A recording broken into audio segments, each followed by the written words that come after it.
The New York Giants travel to Philadelphia on Sunday to face their division rival Eagles. BETDAQ has Philadelphia installed as a 5.5-point favorite here. 51 is the total. Now the Giants are 1-6 this season. They picked up their first win last week over the Minnesota Vikings. The Eagles have been a disappointment since that Week 1 win over the Washington Redskins. You remember at halftime of that game, people were thinking that Chip Kelly was revolutionizing the NFL. Well, since then, not so much. Eagles offense held to only 3 points last week in a loss to the Dallas Cowboys.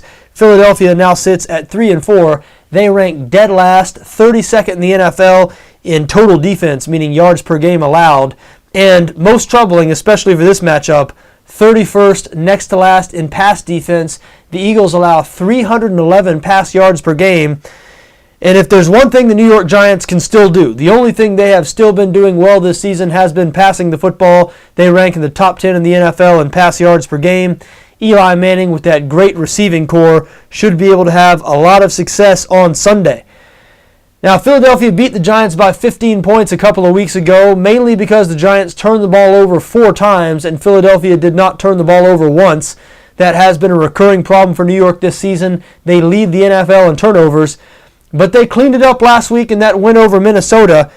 And if they can avoid catastrophic mistakes in this game, I like their chances on the road against Philadelphia. Listen, the Eagles, I'm not saying people have figured out this offense because they do lead the NFL in rushing yards, but the Eagles offense has steadily regressed throughout the season. Now, Mike Vick apparently will be starting in this game. He'll be back, but he's being rushed back a week earlier from that hamstring injury because Nick Foles left last week with a concussion, and when Matt Barkley came in, he showed that he was not yet ready for the NFL, throwing 3 interceptions in the fourth quarter. So a Michael Vick that is possibly not 100%, possibly not as explosive and athletic as usual, will be leading this Philadelphia offense on Sunday.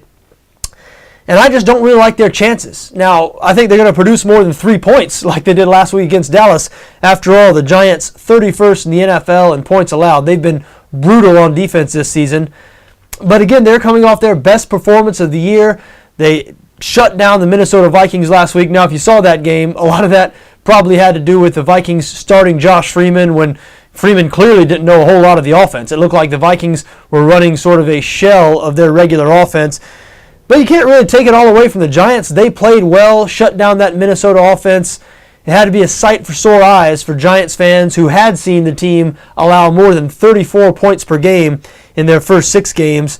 So again, I do expect the Philadelphia offense to move the ball in this game, put some points on the board, but I don't think they're going to have much success slowing down Eli and the Giants unless the Giants turn the ball over 4 times like they did in the last game. But you can't plan on things like that, so I lean towards the New York side here. I think 5.5 points is too many. I think the Giants have an excellent chance to win this game outright. Selling Philadelphia right now, and I think the Giants, even though it's tough to say that when they're 1-6, I think they might be starting to play a little bit better. Look out. Giants might be getting ready to string together a couple of wins in a row.